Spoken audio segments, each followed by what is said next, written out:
500 ವರ್ಷಗಳ ಹಿಂದೆ ಬಾಬರ್ ಏನ್ ಮಾಡಿದ್ದ ಅನ್ನೋದು ಮುಖ್ಯ. ಸಂಭಲ್ ಶಾಹಿ ಮಸೀದಿ ವಿಚಾರ ತುಂಬಾನೇ ಸೀರಿಯಸ್ ಮ್ಯಾಟರ್, ತನಿಖೆ ಆಗ್ಲೇಬೇಕು.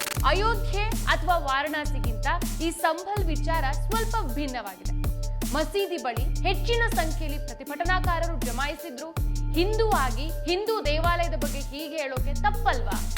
ಬೌದ್ಧದ ಸ್ತೂಪಗಳನ್ನ ನಾಶ ಮಾಡಿ ವಿಹಾರಗಳನ್ನ ಸುಟ್ಟಾಕಿ ಭಿಕ್ಷುಗಳನ್ನ ಕೊಂದಿದ್ಯಾರು? ಶ್ರಾವಸ್ತಿಯ ಕುಶಾನ ಬೌದ್ಧ ನೆಲೆಯನ್ನ ವಶಪಡಿಸಿಕೊಂಡಿದ್ದು ಬ್ರಾಹ್ಮಣರು.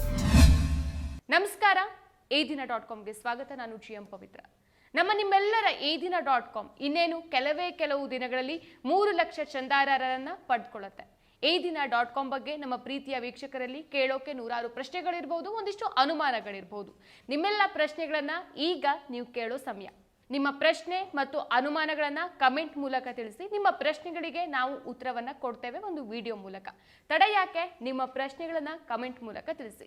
ಹಾಗೆ ನೀವಿನ್ನು ನಮ್ಮ ಚಾನೆಲ್ಗೆ ಸಬ್ಸ್ಕ್ರೈಬ್ ಆಗಿಲ್ಲ ಅಂತಂದ್ರೆ ಈ ಕೂಡಲೇ ಸಬ್ಸ್ಕ್ರೈಬ್ ಮಾಡ್ಕೊಳ್ಳಿ. ಹಾಗೆ ಪಕ್ಕದಲ್ಲಿರುವಂತ ಬೆಲ್ ಐಕಾನ್ ಕ್ಲಿಕ್ ಮಾಡೋದನ್ನ ಯಾವುದೇ ಕಾರಣಕ್ಕೂ ಮರಿಬೇಡಿ. ಈಗ ಟಾಪಿಕ್ ಕಡೆಗೆ ಹೋಗೋಣ. ಸಂಭಲ್ ಈಗ ಅತಿ ಹೆಚ್ಚು ಬಳಕೆಯಲ್ಲಿರುವಂತಹ ಹೆಸರು ಹಾಗೂ ಚರ್ಚೆಯಲ್ಲಿರುವಂತಹ ವಿಚಾರ. ಈಗಾಗಲೇ ಕೇಂದ್ರದ ವಿರೋಧ ಪಕ್ಷದ ನಾಯಕ ರಾಹುಲ್ ಗಾಂಧಿ ಹಾಗೂ ವಯನಾಡ್ ಸಂಸದೆ ಪ್ರಿಯಾಂಕಾ ಗಾಂಧಿ ಸಂಭಲ್ಗೆ ಹೋಗುವಾಗ ಗಾಜಿಯಾಬಾದ್ ಗಡಿಯಲ್ಲಿ ಪೊಲೀಸರು ತಡೆದಿದ್ದಾರೆ. ಡಿಸೆಂಬರ್ 3ಕ್ಕೆ ಸಂಭಲ್ ಜಿಲ್ಲಾ ಮ್ಯಾಜಿಸ್ಟ್ರೇಟ್ ರಾಜೇಂದ್ರ ಪೆನ್ಸಿಲಾ ಅವರು ಗೌತಮ್ ಬುದ್ಧ ನಗರ ಮತ್ತು ಗಾಜಿಯಾಬಾದ್ ಪೊಲೀಸ್ ಕಮಿಷನರ್ಗಳು ಮತ್ತು ಅಮ್ರೋಹಾ ಅಲ್ಲದೆ ಬುಲಂದ್ ಶಹರ್ ಜಿಲ್ಲೆಗಳ ಪೊಲೀಸ್ ವರಿಷ್ಠಾಧಿಕಾರಿಗಳಿಗೆ ಪತ್ರ ಬರೆದು ರಾಹುಲ್ ಗಾಂಧಿ ಅವರನ್ನ ತಮ್ಮ ಜಿಲ್ಲೆಗಳ ಗಡಿಯಲ್ಲಿ ನಿಲ್ಲಿಸುವಂತೆ ಒತ್ತಾಯಿಸಿದ್ರು. ಸೊ ಈ ಬಗ್ಗೆ ರಾಹುಲ್ ಗಾಂಧಿ ಮಾತನಾಡಿ, ಸಂಭಲ್ಗೆ ನಾನು ಒಬ್ಬನೇ ಬೇಕಿದ್ರೂ ಹೋಗ್ತೀನಿ, ಪೊಲೀಸರ ಜೊತೆಗಾದ್ರೂ ಹೋಗ್ತೀನಿ, ನೋ ಪ್ರಾಬ್ಲಮ್, ಆದರೆ ನಾನು ಸಂಭಲ್ಗೆ ಹೋಗಲೇಬೇಕು ಅನ್ನೋ ಹೇಳಿಕೆಯನ್ನ ಕೊಟ್ಟಿದ್ರು. ಹಾಗಾದ್ರೆ ಸಂಭಲ್ನಲ್ಲಿ ಯಾಕೆ ಹೀಗಾಯ್ತು? ಸಂಭಲ್ನಲ್ಲಿ ಹೀಗಾಗೋಕೆ ಕಾರಣ ಏನು? ಸಂಭಲ್ನ ಇತಿಹಾಸ ಏನು? ಸಂಭಲ್ ವಿಚಾರದಲ್ಲಿ ಮಾಜಿ ಮುಖ್ಯ ನ್ಯಾಯಮೂರ್ತಿ DY ಚಂದ್ರಚೂಡ್ ಅವರು ತಪ್ಪು ಮಾಡಿದ್ರಾ ಅನ್ನೋ ಪ್ರಶ್ನೆ ಈಗ ಸೋಷಿಯಲ್ ಮೀಡಿಯಾದಲ್ಲಿ ಓಡಾಡ್ತಾ ಇದೆ. ಸೊ ಈ ವಿಡಿಯೋದಲ್ಲಿ ಸಂಭಲ್ನ ಬಗ್ಗೆ ಸಂಪೂರ್ಣವಾದ ಮಾಹಿತಿಯನ್ನ ತಿಳ್ಕೊಳ್ಳೋ ಪ್ರಯತ್ನ ಮಾಡೋಣ. ಇದುವರೆಗಿನ ಕತೆ ಏನಾಗಿದೆ ಅನ್ನೋದನ್ನ ನೋಡೋದಾದ್ರೆ, ಈ ಸಂಭಲ್ ಉತ್ತರ ಪ್ರದೇಶದಲ್ಲಿ ಬರುತ್ತೆ. ಬೆಹರಾಯ್ಚ್ ಕೂಡ ಇದೇ ಉತ್ತರ ಪ್ರದೇಶದಲ್ಲಿ ಬರುತ್ತೆ. ಅಕ್ಟೋಬರ್ನಲ್ಲಿ ಈ ಬೆಹರಾಯ್ಚ್, ನವೆಂಬರ್ನಲ್ಲಿ ಸಂಭಲ್, ಇನ್ನು ಡಿಸೆಂಬರ್, ಜನವರಿಯಲ್ಲಿ ಯಾವ್ಯಾವ ಪ್ರದೇಶ ಬರುತ್ತೆ ಅನ್ನೋದನ್ನ ಕಾದ್ ನೋಡ್ಬೇಕಾಗಿದೆ.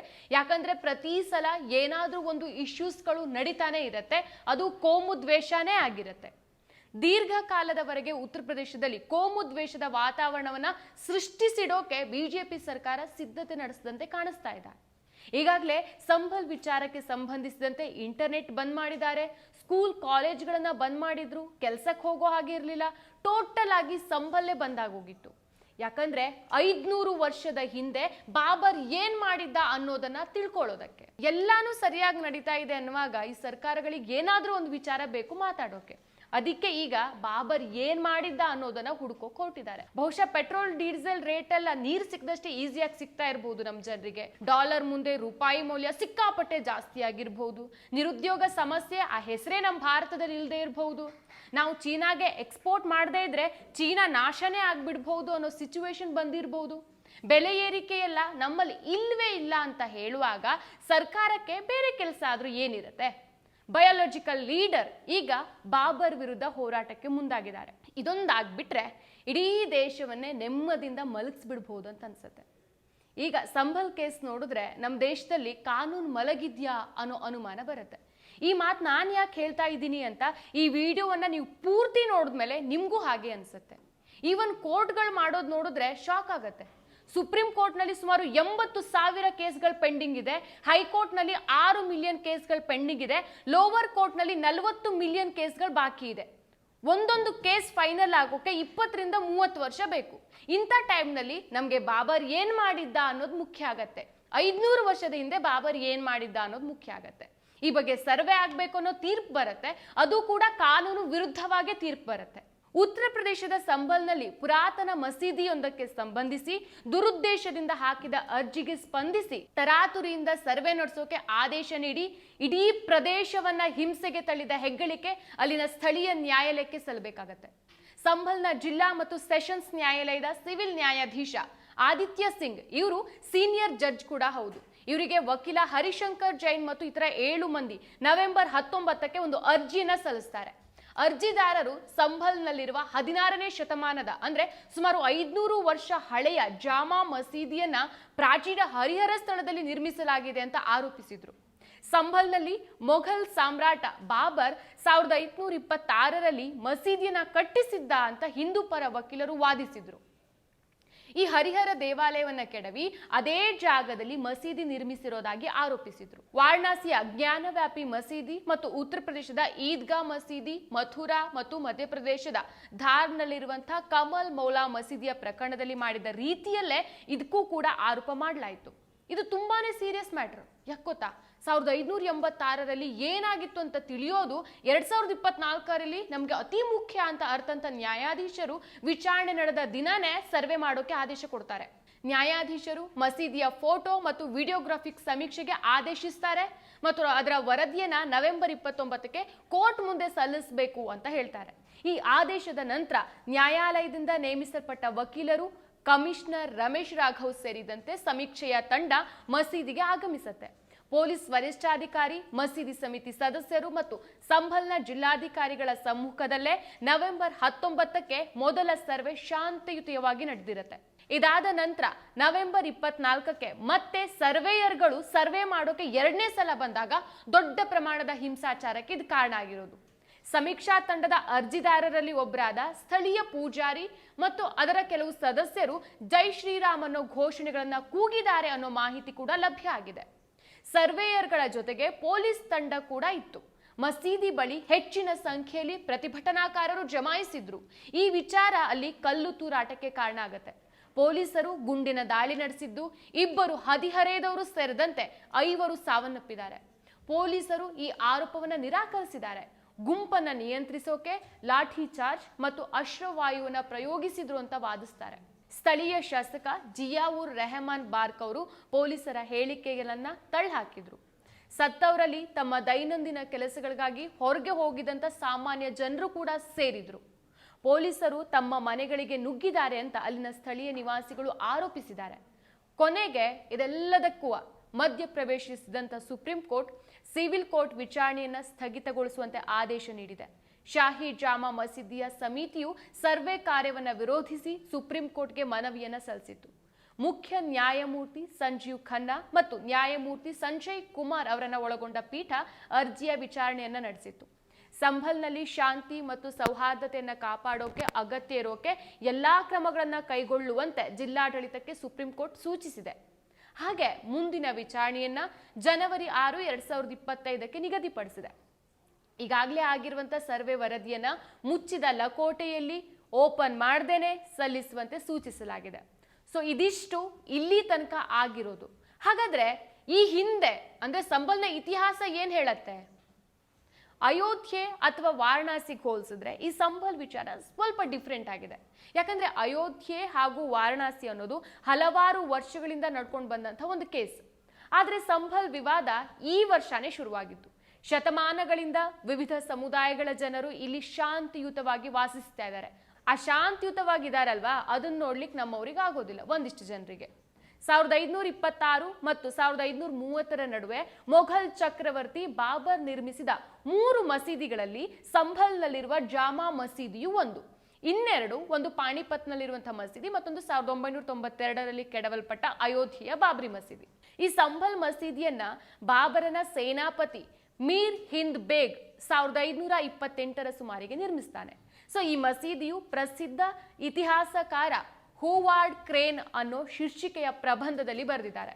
ಸೊ ಸಂಭಲ್ನ ಮಧ್ಯಭಾಗದಲ್ಲಿರುವಂತಹ ಒಂದು ಬೆಟ್ಟದ ಮೇಲೆ ಈ ಮಸೀದಿ ಬರುತ್ತೆ.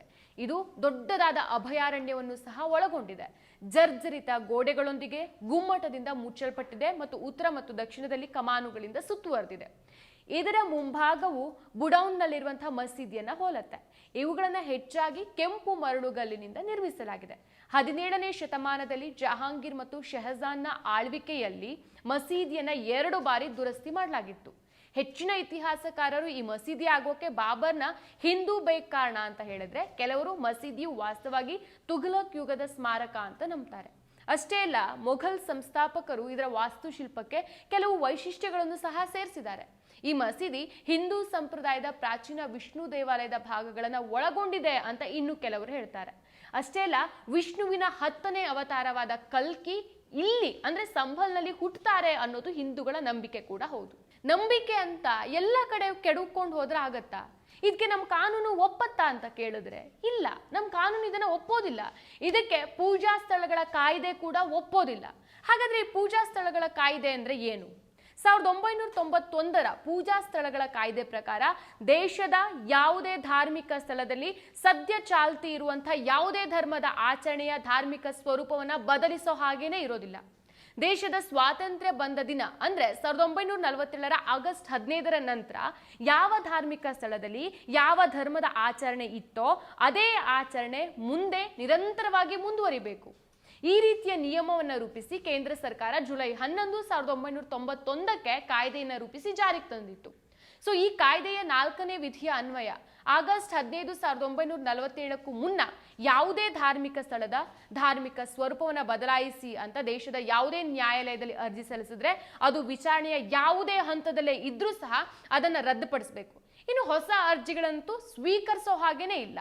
1991ರಲ್ಲಿ ಅಂದಿನ ಪ್ರಧಾನಿ PV ನರಸಿಂಹರಾವ್ ಸಂಪುಟದ ಗೃಹ ಸಚಿವ ಶಂಕರ್ ರಾವ್ ಭವರ್ ರಾವ್ ಚೌಹಾಣ್ ಅವರು ಈ ಕಾಯ್ದೆಯಲ್ಲಿ ಸಂಸತ್ನಲ್ಲಿ ಮಂಡಿಸಿ ಅಂಗೀಕಾರ ಪಡೆದ ಬಳಿಕ ಕಾನೂನು ಜಾರಿಯಾಗಿತ್ತು.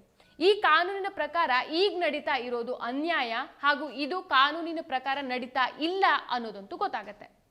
ಒಂದಿಷ್ಟು ಮಂದಿ ಈಗ ಪ್ರಶ್ನೆ ಮಾಡಬಹುದು, ನೀವು ಒಂದು ಹಿಂದೂ ಆಗಿ ಹಿಂದೂಗಳ ದೇವಾಲಯದ ಬಗ್ಗೆ ಹೀಗೆ ಹೇಳ್ತೀರಾ, ಇದು ತಪ್ಪಲ್ವಾ ಅಂತ. ಇಲ್ಲ, ಖಂಡಿತ ತಪ್ಪಲ್ಲ.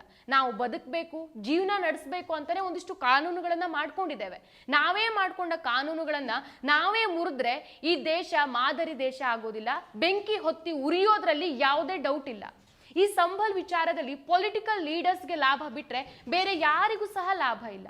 ಇಲ್ಲಿ ಹಳೆ ಹಿಂದೂ ದೇವಾಲಯಗಳೆಲ್ಲ ಹಿಂದೂಗಳಿಗೆ ಸೇರಿದ್ದು ಅಂತ ವಾದ ಮಾಡಿದಾಗ ಬೌದ್ಧರು ಕೂಡ ಇದೇ ರೀತಿ ತಮ್ಮೆಲ್ಲ ದೇವಾಲಯಗಳ ಮೇಲೆ ಹಿಂದೂಗಳು ತಮ್ಮ ದೇವಸ್ಥಾನವನ್ನ ಕಟ್ಕೊಂಡಿದ್ದಾರೆ ಅಂತ ಕೋರ್ಟ್ಗೆ ಹೋದ್ರೆ ಏನಾಗಬಹುದು? ನಮ್ಮ ದೇಶದ ಅನೇಕ ಪ್ರಮುಖ ದೇವಾಲಯಗಳನ್ನ ಬೌದ್ಧ ಧಾರ್ಮಿಕ ಸ್ಥಳಗಳ ಅವಶೇಷಗಳ ಮೇಲೆ ನಿರ್ಮಿಸಲಾಗಿದೆ. ನಮ್ಮದೇ ಕಲ್ಲುಗಳಿಂದ ನಿರ್ಮಿಸಲಾಗಿದೆ. ಅಂತಹ ದೇವಾಲಯಗಳನ್ನು ಕೂಡ ತನಿಖೆ ಮಾಡಬೇಕು ಅಂತ ಕೋರ್ಟ್ಗೆ ಹೋದ್ರೆ ಏನಾಗತ್ತೆ? ತನಿಖೆ ವೇಳೆ ಬೌದ್ಧ ದೇವಾಲಯಗಳು ಇದ್ದಿದ್ದು ಪ್ರೂವ್ ಆದ್ರೆ ಏನಾಗತ್ತೆ? ಆಗ ನಮ್ಮ ಕೋರ್ಟ್ ಏನು ಹೇಳ್ಬೋದು ಗೊತ್ತಾ? ಆಗ ನಾನು ಹೇಳಿದೆ ಅಲ್ವಾ, ಪೂಜಾ ಸ್ಥಳಗಳ ಕಾಯ್ದೆ 1991ನ ನಮ್ಮ ನ್ಯಾಯಾಲಯ ಎತ್ತಿ ಹಿಡಿಯುತ್ತೆ.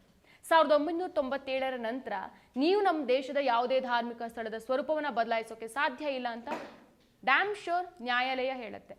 ಪುಷ್ಯಮಿತ್ರನು ಬೌದ್ಧರನ್ನ ಕ್ರೂರವಾಗಿ ಹಿಂಸಿಸ್ತಿದ್ದ ಅಂತ ಬೌದ್ಧ ಗ್ರಂಥಗಳು ಹೇಳುತ್ತೆ. ಬೌದ್ಧದ ಸ್ತೂಪಗಳನ್ನ ನಾಶ ಮಾಡಿ ವಿಹಾರಗಳನ್ನ ಸುಟ್ಟಾಕಿ ಭಿಕ್ಷುಗಳನ್ನ ಕೊಲ್ತಿದ್ದ ಅಂತ ಹೇಳುತ್ತೆ ಇತಿಹಾಸ. ಅದರಲ್ಲೂ ವಿಶೇಷವಾಗಿ ಮಧ್ಯಪ್ರದೇಶದಲ್ಲಿ ಅನೇಕ ಬೌದ್ಧ ಕೇಂದ್ರಗಳಲ್ಲಿ ಅವಶೇಷಗಳ ರಾಶಿನೇ ಬಿದ್ದಿದೆ. ಇದನ್ನು ಕೆಡವಿದ್ ಯಾರು? ಇದೆಲ್ಲವೂ ಕೂಡ ಮುಸ್ಲಿಂ ಅಥವಾ ಮೊಘಲ್ ದೊರೆಗಳು ಆಕ್ರಮಣ ಮಾಡೋಕ್ಕಿಂತ ಮೊದಲೇ ನಾಶ ಆಗಿದ್ದು ಅಂತ ಹೇಳುತ್ತೆ ಇತಿಹಾಸ.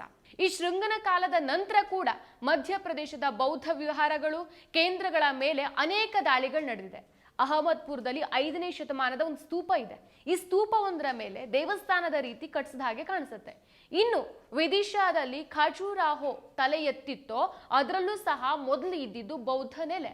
ಹಾಗಾದ್ರೆ ಎಲ್ಲ ಬೌದ್ಧ ಮತ್ತು ಜೈನ ಮಠಗಳನ್ನ ಕೆಡವಿದ್ಯಾರು? ಮಥುರಾದ ಭೂತೇಶ್ವರ ಹಾಗೂ ಗೋಕರ್ಣೇಶ್ವರ ದೇವಾಲಯಗಳು ಪ್ರಾಚೀನ ಬೌದ್ಧ ಕೇಂದ್ರಗಳಾಗಿತ್ತು. ವಾರಣಾಸಿ ಹತ್ತಿರದ ಸಾರನಾಥ ಕೂಡ ಬ್ರಾಹ್ಮಣರ ದಾಳಿಗೆ ಗುರಿಯಾಗಿದೆ. ಶ್ರಾವಸ್ತಿಯ ಕುಶಾನ ಬೌದ್ಧ ನೆಲೆಯನ್ನು ಕೂಡ ಬ್ರಾಹ್ಮಣರು ವಶಪಡಿಸಿಕೊಂಡಿದ್ದಾರೆ. 5ನೇ ಶತಮಾನದ ಚೀನಿ ಯಾತ್ರಿಕ ಪಾಹಿಯನ್ ಕೂಡ ಈ ಬಗ್ಗೆ ಹೇಳಿದ್ದಾರೆ. ಇನ್ನು ಉತ್ತರ ಪ್ರದೇಶದ ಸುಲ್ತಾನ್ಪುರ ಜಿಲ್ಲೆಯೊಂದರಲ್ಲೇ 49 ಬೌದ್ಧ ವಿಹಾರಗಳಿಗೆ ಬೆಂಕಿ ಇಟ್ಟು ನಾಶ ಮಾಡಿರೋದು ಕೂಡ ಇದೆ. 6ನೇ ಶತಮಾನದ ಹೂಣ ರಾಜ ಮೆಹರುಕುಲ ಅನ್ನೋನು 1600 ಬೌದ್ಧ ಸ್ತೂಪ ಮತ್ತು ವಿಹಾರಗಳನ್ನ ನಾಶ ಮಾಡಿದ್ದಾರೆ. ಸಾವಿರಾರು ಭಿಕ್ಷುಗಳ ಹತ್ಯೆ ಮಾಡಿದ್ದಾನೆ. ಇದನ್ನ ಚೀನಿ ಯಾತ್ರಿಕ ಹುಯನ್ ಸಾಂಗ್ ಅವರು ಹೇಳಿದ್ದಾರೆ. ಇಷ್ಟೆಲ್ಲ ಇತಿಹಾಸ ಇರೋ ಹಿಂದೂ ದೇವಾಲಯಗಳ ತನಿಖೆ ಮಾಡಬೇಕು ಅಂತ ಬೌದ್ಧರು ಅರ್ಜಿ ಸಲ್ಲಿಸಿದ್ರೆ ತನಿಖೆ ಮಾಡೋಕೆ ಅವಕಾಶ ಕೊಡ್ತಾರಾ?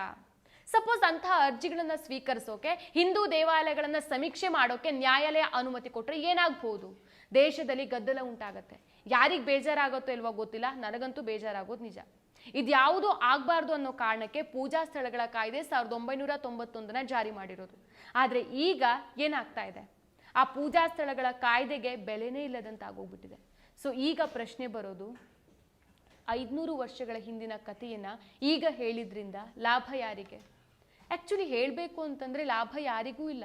ಈ ಪೊಲಿಟಿಷಿಯನ್ಸ್ ಬಿಟ್ಟರೆ ಬೇರೆ ಯಾರಿಗೂ ಲಾಭ ಇಲ್ಲ. ಇನ್ನು ಈ ಬಗ್ಗೆ 2022ರಲ್ಲಿ ಕಾಶಿ, ಜ್ಞಾನವ್ಯಾಪಿ ಸೇರಿದಂತೆ ಇತರ ಮಸೀದಿಗಳ ಕುರಿತು ವಿವಾದ ಎದ್ದಿದ್ದಂಥ ಟೈಮ್ನಲ್ಲಿ ರಾಷ್ಟ್ರೀಯ ಸ್ವಯಂ ಸೇವಕ ಸಂಘದ ಮುಖ್ಯಸ್ಥ ಮೋಹನ್ ಭಾಗವತ್ ಅವರು ಒಂದು ಹೇಳಿಕೆಯನ್ನು ಕೊಟ್ಟಿದ್ರು. ಪ್ರತಿ ಮಸೀದಿಯಲ್ಲೂ ನಾವು ಶಿವಲಿಂಗನ ಹುಡುಕೋ ಅಗತ್ಯ ಇಲ್ಲ ಹಾಗೂ ವಿವಾದವನ್ನು ಸೃಷ್ಟಿಸೋ ಅಗತ್ಯ ಇಲ್ಲ. ದಿನಕ್ಕೊಂದು ಮಸೀದಿ ವಿವಾದ ಸೃಷ್ಟಿಸಬೇಕಾಗಿಲ್ಲ. ಮುಸ್ಲಿಮರೇನು ಹೊರಗಿನವರಲ್ಲ, ಅವರು ಸ್ವಾತಂತ್ರ್ಯ ಹೋರಾಟದಲ್ಲಿ ಭಾಗಿಯಾಗಿದ್ದಾರೆ ಅಂತ ಹೇಳಿದ್ರು. ಅಂದ್ರೆ ಈಗ ನಡೀತಾ ಇರೋ ಗಲಭೆ ದಾಂಧಲೆಗಳಿಂದ ಯಾರಿಗ್ ಲಾಭ? ರಾಜಕಾರಣಿಗಳಿಗೆ ಬಿಟ್ರೆ ಮತ್ಯಾರಿಗೂ ಇಲ್ಲ. ಈ ಸಂಭಲ್ ಶಾಹಿ ಮಸೀದಿ ವಿವಾದ ಹಿಂದೂ ಮುಸ್ಲಿಂ ಸಮುದಾಯಗಳ ನಡುವೆ ದ್ವೇಷ, ಅಸೂಯೆ ಬಿತ್ತೋಕೆ ಜಾಣತನದಿಂದ ರೂಪಿಸಿದಂಥ ಒಂದು ಷಡ್ಯಂತ್ರ. ಅರ್ಜಿಯನ್ನು ಸಲ್ಲಿಸಿದ ರೀತಿ ಮತ್ತು ಸಮೀಕ್ಷೆಗೆ ತುರ್ತಾಗಿ ನೀಡಿದ ಆದೇಶ ನೂರಾರು ಪ್ರಶ್ನೆಗಳನ್ನು ಹುಟ್ಟಾಕತ್ತೆ. ಬಿಜೆಪಿ ಹಾಗೂ RSS ಅಯೋಧ್ಯೆಯ ರಾಮ ಮಂದಿರದ ವಿಚಾರದಲ್ಲಿ ಕಾನೂನಿನ ಗೆಲುವು ಗಳಿಸಿದ್ರೂ ಸಹ ಜನ ಬೆಂಬಲವನ್ನು ಗಳಿಸಿರಲಿಲ್ಲ. ಈಗ ಕಾಶಿ ಹಾಗೂ ಮಥುರಾದ ಬಗ್ಗೆ ಹೆಚ್ಚು ಪ್ರಚಾರ ನಡೆಸ್ತಾ ಇದ್ರು. ಆದರೆ ಕಾಶಿ ಹಾಗೂ ಮಥುರಾದಿಂದ ಹೆಚ್ಚು ಪ್ರಯೋಜನ ಆಗ್ತಾ ಇಲ್ಲ ಅನ್ನೋದನ್ನ ತಿಳಿದಂಥ ಸಂಘ ಪರಿವಾರದ ನಾಯಕರು ಈಗ ಸಂಭಲ್ನಂತ ಮಸೀದಿಗಳ ಮೇಲೆ ಕಣ್ಣು ಹಾಕಿದ್ದಾರೆ. ದೇಶದಲ್ಲಿರುವಂತಹ ಹಲವಾರು ಜೀವಂತ ಸಮಸ್ಯೆಗಳಿಗಿಂತ ಮುಖ್ಯವಾಗಿ ಮಸೀದಿಗಳನ್ನ ಬಂಡವಾಳ ಮಾಡ್ಕೊಳ್ಳೋಕೆ ಹೊರಟಿದ್ದಾರೆ. ಇನ್ನು ಸಂಘ ಪರಿವಾರದ ಈ ಯೋಜನೆಗೆ ಸುಪ್ರೀಂ ಕೋರ್ಟ್ನ ನಿವೃತ್ತ ನ್ಯಾಯಮೂರ್ತಿ DY ಚಂದ್ರಚೂಡ್ ಕೂಡ ಸೊಪ್ಪು ಹಾಕಿದ್ದಾರೆ ಅನ್ನೋ ಮಾತು ಸೋಷಿಯಲ್ ಮೀಡಿಯಾದಲ್ಲಿ ಓಡಾಡ್ತಾ ಇದೆ. ಅಯೋಧ್ಯೆ ತೀರ್ಪು, ಆರ್ಟಿಕಲ್ 370 ರದ್ದತಿ ಎತ್ತಿ ಹಿಡಿಯೋ ತೀರ್ಪು, ಮಸೀದಿಗಳ ಸಮೀಕ್ಷೆಗಳ ತೀರ್ಪು ಸೇರಿದಂತೆ ದೇಶದ ಐತಿಹಾಸಿಕ ತೀರ್ಪುಗಳನ್ನು ನೀಡಿದವರು ಸುಪ್ರೀಂ ಕೋರ್ಟ್ನ ನಿವೃತ್ತ ಮುಖ್ಯ ನ್ಯಾಯಮೂರ್ತಿಗಳಾದ DY ಚಂದ್ರಚೂಡ್ ಅವರು. ಬಹುತೇಕ ತೀರ್ಪುಗಳು ಹಲವಾರು ವರ್ಷಗಳಿಂದ ವಿವಾದಕ್ಕೂ ಕೂಡ ಒಳಗಾಗಿದೆ. ಚಂದ್ರಚೂಡ್ ಅವರ ತೀರ್ಪುಗಳನ್ನ ಗಮನಿಸಿದ್ರೆ ಇವರು ಕೆಲವರ ಕೈಗೊಂಬೆಗಳಾಗಿದ್ರು ಅನ್ನೋ ಅನುಮಾನ ಬರದೇ ಇರೋಕ್ ಸಾಧ್ಯನೇ ಇಲ್ಲ. ಬಾಬ್ರಿ ಮಸೀದಿ, ಅಯೋಧ್ಯೆ ತೀರ್ಪು ಬಹುತೇಕ ಇಂದಿನ ಕೇಂದ್ರ ಸರ್ಕಾರದ ಪರವಾಗಿನೇ ಇತ್ತು. ಅಯೋಧ್ಯೆ ತೀರ್ಪನ್ನ ದೇವ್ರೇ ನನ್ನ ಕೈಯಿಂದ ಕೊಡಿಸಿದ ಅನ್ನೋ ಮಾತನ್ನ ಚಂದ್ರಚೂಡ್ ಅವರು ಹೇಳಿದ್ದಾರೆ. ಚಂದ್ರಚೂಡರ ಕೆಲವು ವಿಷಯಗಳ ಬಗ್ಗೆ ಸುಪ್ರೀಂ ಕೋರ್ಟ್ನ ಹಿರಿಯ ನ್ಯಾಯವಾದಿ ಹಾಗೂ ಸುಪ್ರೀಂ ಕೋರ್ಟ್ ಬಾರ್ ಅಸೋಸಿಯೇಷನ್ನ ಮಾಜಿ ಅಧ್ಯಕ್ಷರಾದ ದುಷ್ಯಂತ್ ದವೆ ಅವರು ತುಂಬಾ ನೋವಿನಿಂದ ಹೇಳ್ಕೊಂಡಿದ್ದಾರೆ. ಹಿರಿಯ ಪತ್ರಕರ್ತ ಕರಣ್ ತಾಪರ್ ಅವರು ದಿ ವೈರ್ ಸುದ್ದಿ ಮಾಧ್ಯಮಕ್ಕೆ ಕೊಟ್ಟ ಸಂದರ್ಶನದಲ್ಲಿ ಹಲವು ಗಂಭೀರ ವಿಚಾರಗಳನ್ನ ದುಷ್ಯಂತ್ ದವೆ ಪ್ರಸ್ತಾಪಿಸಿದ್ದಾರೆ. ಮಸೀದಿಗಳ ಸಮೀಕ್ಷೆಗೆ ಅನುಮತಿ ನೀಡೋ ಮೂಲಕ ಚಂದ್ರಚೂಡ್ ಅವರು ಸಂವಿಧಾನ ಹಾಗೂ ದೇಶಕ್ಕೆ ದೊಡ್ಡ ಅಪಚಾರ ಮಾಡಿದ್ದಾರೆ. ಬಿಜೆಪಿ ನೇತೃತ್ವದ ಸರ್ಕಾರ ದೇಶವನ್ನ ಅಸ್ಥಿರಗೊಳಿಸೋದರ ಬಗ್ಗೆ ಜೊತೆಗೆ ಅಲ್ಪಸಂಖ್ಯಾತ ಸಮುದಾಯವನ್ನ ನಿಗ್ರಹಿಸೋಕೆ ದಬ್ಬಾಳಿಕೆ ನಡೆಸ್ತಾ ಇದೆ. ಒಂದು ಸಮುದಾಯ ಅಥವಾ ಒಂದು ಸರ್ಕಾರದ ಪರವಾಗಿ ಪ್ರಮುಖ ತೀರ್ಪುಗಳನ್ನ ನೀಡ್ತಾ ಇರೋದನ್ನ ಸೂಕ್ಷ್ಮವಾಗಿ ಗಮನಿಸಿದ್ರೆ ರಾಜಕೀಯ ನಾಯಕರಿಂದ ಚಂದ್ರಚೂಡ್ ಪ್ರಭಾವಿತರಾಗಿದ್ರು. ಚಂದ್ರಚೂಡ್ ನೀಡಿದ ತೀರ್ಪುಗಳು ಕೇಂದ್ರದಲ್ಲಿ ಆಡಳಿತ ನಡೆಸ್ತಾ ಇರುವಂತಹ ಬಿಜೆಪಿ ನೇತೃತ್ವದ ಸರ್ಕಾರಕ್ಕೆ ಪರೋಕ್ಷವಾಗಿ ಅನುಕೂಲವಾಗಿದೆ ಅಂತ ಕೂಡ ಹೇಳಿದ್ದಾರೆ. ಅಯೋಧ್ಯೆ ತೀರ್ಪು ಪ್ರಕಟವಾದ ನಂತರ ವಾರಣಾಸಿ, ಮಥುರಾ, ಶಾಹಿ, ಈದ್ಗಾ, ಅಜ್ಮೀರ್ನ ಮಸೀದಿ ಸೇರಿದಂತೆ 10 ಸ್ಥಳಗಳಲ್ಲಿರುವಂತಹ ಪ್ರಮುಖ ಮಸೀದಿಗಳ ಬಳಿ ಹಿಂದೂ ದೇವಾಲಯಗಳ ಪುರಾವೆ ಇದೆ ಅನ್ನೋ ಕಾರಣಕ್ಕೆ ಕೆಳಹಂತದ ನ್ಯಾಯಾಲಯಗಳು ಸಮೀಕ್ಷೆಗೆ ಅನುಮತಿಯನ್ನು ನೀಡ್ತಾ ಇದೆ. ಇತ್ತೀಚೆಗೆ ಉತ್ತರ ಪ್ರದೇಶದ ಸಂಭಲ್ನಲ್ಲಿ ಘಟಿಸಿದ ಗಲಭೆಗಳಿಂದ ಅಮಾಯಕರು ಪ್ರಾಣ ಕಳ್ಕೊಳ್ಳುವಂತಾಗಿದೆ. ಕೇಂದ್ರದ ಬಿಜೆಪಿ ನೇತೃತ್ವದ ಸರ್ಕಾರ ತನ್ನ ರಾಜಕೀಯ ದುರುದ್ದೇಶಗಳನ್ನ ಈಡೇರಿಸಿಕೊಳ್ಳೋಕೆ ದೇಶಕ್ಕೆ ಕೋಮು ದ್ವೇಷದ ಬೆಂಕಿ ಹಚ್ಚೋದ್ರ ಜೊತೆಗೆ ಸಾಮಾನ್ಯ ಜನರ ಪ್ರಾಣಗಳ ಜೊತೆ ಆಟ ಆಡ್ತಾ ಇದೆ. ಅಭಿವೃದ್ಧಿ ಹೊಂದ್ತಾ ಇರುವಂತಹ ಭಾರತ ದೇಶದಲ್ಲಿ ಇದೊಂದು ಅಸಾಧಾರಣ ಗಂಭೀರ ಸಮಸ್ಯೆ ಆಗೋಗ್ಬಿಟ್ಟಿದೆ. 1991ರ ಪೂಜಾ ಸ್ಥಳ ಕಾಯ್ದೆ ಪ್ರಕಾರ ದೇಶದ ಎಲ್ಲಾ ಪೂಜಾ ಸ್ಥಳಗಳನ್ನ 1947ರ ಆಗಸ್ಟ್ 15ರಂದು ಇದ್ದಂತ ಸ್ಥಿತಿಯಲ್ಲೇ ಇರಿಸಬೇಕು. ಹಾಗಾದ್ರೆ ಸರ್ವೆಗೆ ಅವಕಾಶ ಕೊಡೋ ನ್ಯಾಯಾಧೀಶರಿಗೆ ವಿಚಾರ ಗೊತ್ತೇ ಇಲ್ವಾ? ಅಥವಾ ಗೊತ್ತಿದ್ದು ಈ ಎಲ್ಲಾ ತಪ್ಪುಗಳನ್ನ ಮಾಡ್ತಿದ್ದಾರಾ ಅನ್ನೋ ಪ್ರಶ್ನೆ ಕೂಡ ಬರುತ್ತೆ. ಈ ಬಗ್ಗೆ ನ್ಯಾಯಮೂರ್ತಿಗಳು ಸಹ ಉತ್ತರವನ್ನ ಕೊಡ್ಲೇಬೇಕಾಗಿದೆ. ಈ ಒಂದು ಘಟನಾವಳಿಗಳ ಬಗ್ಗೆ ನಿಮ್ಗೆ ಏನನ್ಸುತ್ತೆ ಅನ್ನೋದನ್ನ ಕಮೆಂಟ್ ಮೂಲಕ ತಿಳಿಸಿ.